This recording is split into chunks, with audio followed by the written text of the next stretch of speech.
Today, I want to share with you some information about the Harlem Renaissance. As we begin our discussion of works by writers like Zora Neale Hurston, Maya Angelou, Langston Hughes, and some of the other writers whose works I've posted in our Canvas course, it's important for you to understand some important background about what was happening among artists, writers, intellectuals, and community leaders at the turn of the 20th century, particularly in urban spaces.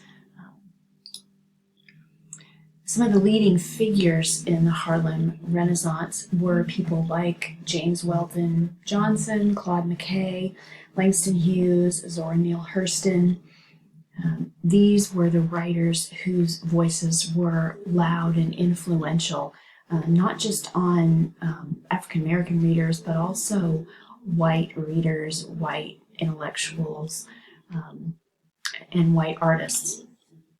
Some of the prominent female poets during the Harlem Renaissance were Alice Dunbar Nelson, Angelina Weld Grimke, Gwendolyn Bennett, and Anne Spencer.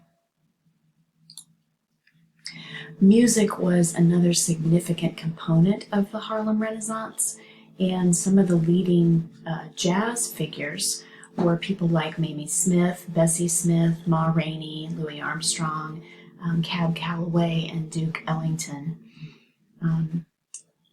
What poetry was accomplishing among readers, jazz and the blues was accomplishing through the larger public. It was articulating many of the feelings that African Americans had about themselves, about their place in broader American culture.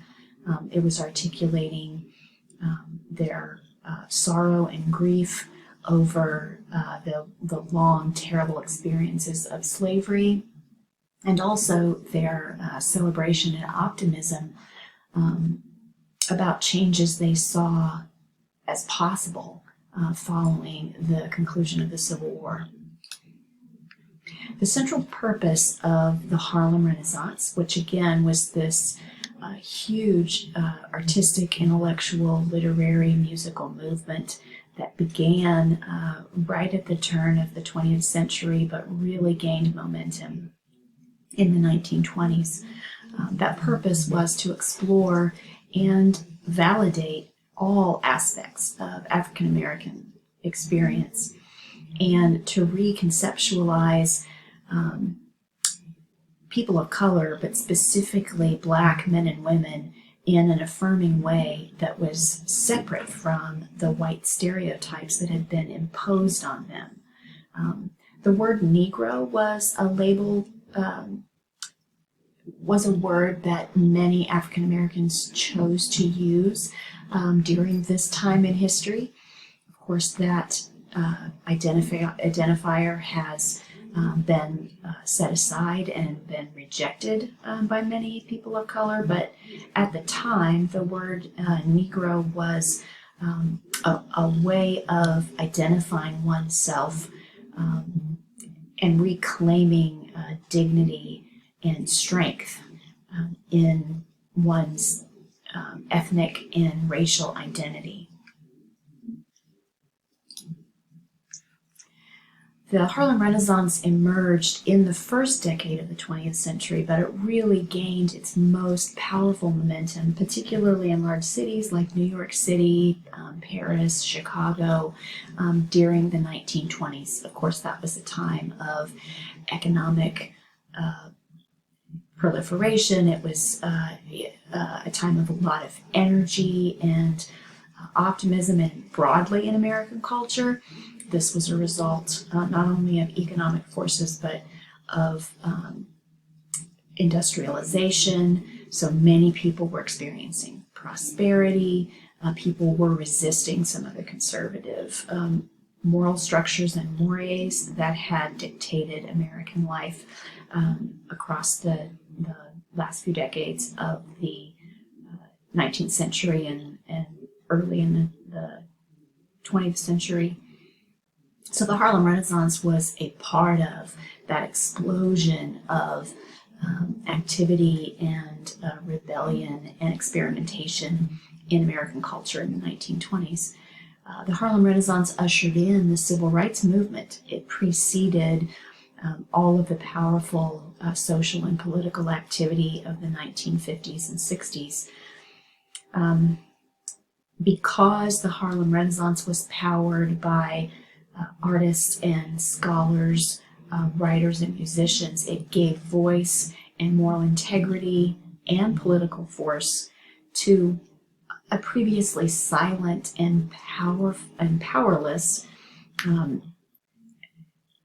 Black community. Another important element of the Harlem Renaissance was tremendous migration that was happening. People were moving from rural communities and areas, particularly in the South, toward urban centers in the North. So there was a huge population shift that was occurring as a result of the conclusion of the Civil War, but also fueled by this intellectual and artistic explosion in places like New York City and Chicago. There were a lot of other powerful forces and ambitions that motivated both the artists and scholars who were participating in the Harlem Renaissance and those people who were receiving the art, music, and political commentary that those artists were generating. This was fueled partly by a sharp rise in levels of literacy and opportunities for education.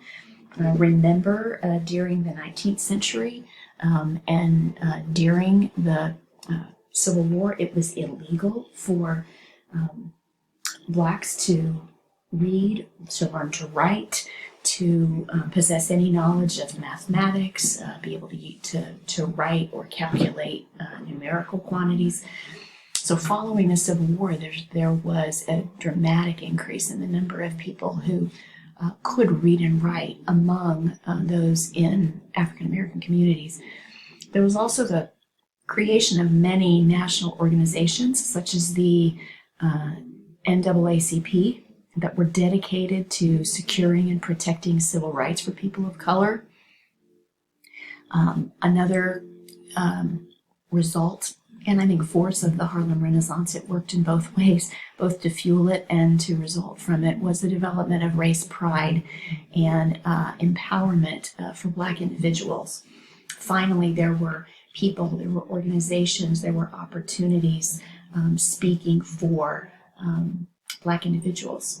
There were also a lot more socioeconomic opportunities for African Americans during the Harlem Renaissance. This doesn't mean everything was sweet and rosy. There was still tremendous discrimination, a lot of resistance to the changes that were happening culturally. Many people were taking advantage of hopeful men and women who moved from the South into the North. So there was still a lot of victimization and violence and racism that was happening, but there was this strong movement of hope and empowerment that arose from the Harlem Renaissance. Some of the artistic trends that were part of this movement were primitivism, and that was a kind of revolution and authentic expression that was rooted in this kind of return to our roots. That's what the primitivism meant. It wasn't a criticism of a person's intelligence or abilities. Rather, it was a celebration of tribal ways and tribal identities and cultural rituals and music and behaviors that ran deep through native cultures. There was also a great interest among European white scholars regarding a reclamation of the heritage that was stolen from and had been long despised. This heritage that was stolen from the peoples in Africa who were kidnapped and then enslaved in both Britain and the United States. So primitivism articulated an interest in that and a desire to celebrate those things that had been rejected and prohibited by slave owners. The blues and jazz music really were the soundtrack of the Harlem Renaissance. Many nightclubs opened in Chicago and New York City, places like the Cotton Club. Now, unfortunately, the Cotton Club was a white nightclub, and so people of color weren't even allowed to enter the nightclub. But there were many all-black clubs in Harlem, that part of Manhattan that was populated almost exclusively at this time by black men and women and their families. The art and the drama of this period was often bawdy and often ironic, and that's because it expressed the desires and point of view of the black working class, not a refined elitist class, and that had been typical of much of the art and literature that was generated by white men and women in the era preceding the Harlem Renaissance. Black writers saw the blues as an antidote to bourgeois black assimilation, a way to resist the temptation to succeed in the world and gain power by discarding everything that was distinctive about African American communities and their culture. There was also a tremendous burgeoning on Broadway of black writers, directors, actors. Shuffle Along was an important musical that opened in 1921.